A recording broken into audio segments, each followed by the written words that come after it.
আমাদের এক দফা দাবি, যেহেতু এক দফা দাবিতে এসে দাঁড়িয়েছে, আমরা 4 দফা দাবি ওনাকে জানিয়েছি, কিন্তু উনি 4 দফা দাবির একটুও কর্ণপাত করেনি। এবং আমাদের বোন যিনি যে অসুস্থ ছিল দীর্ঘদিন যাবৎ, সে একের পর এক আবেদন করে গেছে, তিনবার আবেদন করছে, কিন্তু উনি একবারও সেই আবেদন ওনার দেখার সময় হয়নি।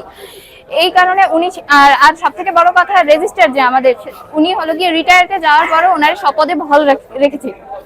এই জিনিসটা আমাদের জন্য ভালো না। ইভেন আমাদের রেজিস্ট্রারের কীর্তিকলাপও খুব একটা মানে সুবিধাজনক ছিল না আমাদের জন্য। ইভেন আমাদের ভিসি শিক্ষার্থী বান্ধব নয়। এবং আজকে আমরা শাটডাউন ঘোষণা করেছি। ইভেন সব জায়গায় আমরা তালা লাগিয়ে দিয়েছি কক্ষগুলোতে। এবং উনি যদি এরপরেও শপথে বহাল থাকার চেষ্টা করে, আমরা এর থেকেও কঠোর স্টেপ গ্রহণ করব।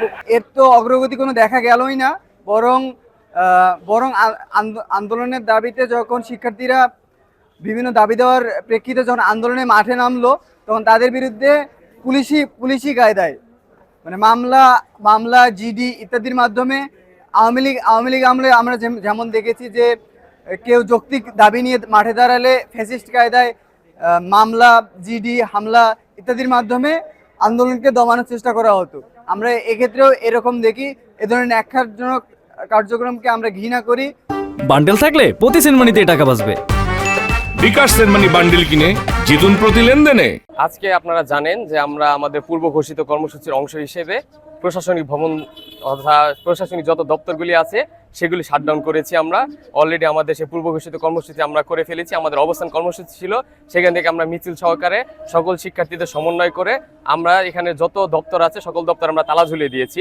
কারণ আমরা মনে করি যে স্বৈরাচার যে আচরণ আমাদের ভিসি করছে, তার আন্ডারে যে অন্যান্য দপ্তরগুলি আছে তারাও স্বতন্ত্রভাবে চলতে পারছে না। এবং তার যে সহযোগিতামূলক আমরা চাচ্ছি কোনো দপ্তর থেকে কোনো প্রশাসনিকভাবে সে সহযোগিতা না পাক। কারণ এখন আমাদের সকলের একটি মতামতে পৌঁছে গেছে যে এই ভিসিকে আমরা আর চাই না। এই আন্দোলন 4 দফা দাবি দিয়ে শুরু হয়েছিল, কিন্তু উনি আমাদের এই 4 দফায় কোনো ধরনের কর্ণপাত করেননি। এর পরবর্তীতে আমরা সাধারণ শিক্ষার্থীরা ওনাকে এই বিশ্ববিদ্যালয়ে অবাঞ্ছিত ঘোষণা করেছি এবং ওনার 1 দফা দাবিতে আন্দোলন শুরু করেছি। গতকালকে আমরা ওনার 1 দফা দাবিতে অবস্থান কর্মসূচি করেছি এবং উনি আমাদের 1 দফা দাবিতে কোনো ধরনের কর্ণপাত না করায় আজকে আমরা প্রশাসনিক ভবন তালাবদ্ধ করেছি। এবং আমরা অতীতে দেখতে পাচ্ছি যে আমরা যখনই বিশ্ববিদ্যালয় উন্নয়নের দাবি তুলেছি, আমরা যখনই আওয়ামী ফ্যাসিস্টদের পুনর্বাসনে নিষেধ করেছি, আমাদের নামে মামলা ঠেকে দিয়েছে। আমাদের নামে মামলা দিয়ে ভয়ভীতি দেখিয়ে আমাদের কণ্ঠকে রোধ করার চেষ্টা করেছে। কিন্তু আমরা বারংবার দেখতে পাচ্ছি উনি এই বিশ্ববিদ্যালয়ের উন্নয়নে গত 7 মাসে আমাদের আশ্বাস দিয়ে গেলেও কোনোরূপ ভূমিকা রাখতে পারেন নাই। করার পর এই যে যতগুলো প্রশাসনিক ভবন আছে সবগুলো তালা মারার মধ্য দিয়ে আজকের এই যে আন্দোলন তারা সফল করছে। এখন আমাদের আরেকটা আন্দোলন আছে, এই বিজয় মিছিলটা করার পরে আজকে আমাদের এই আন্দোলন আজকের মতো কর্মসূচি অফ করা হবে।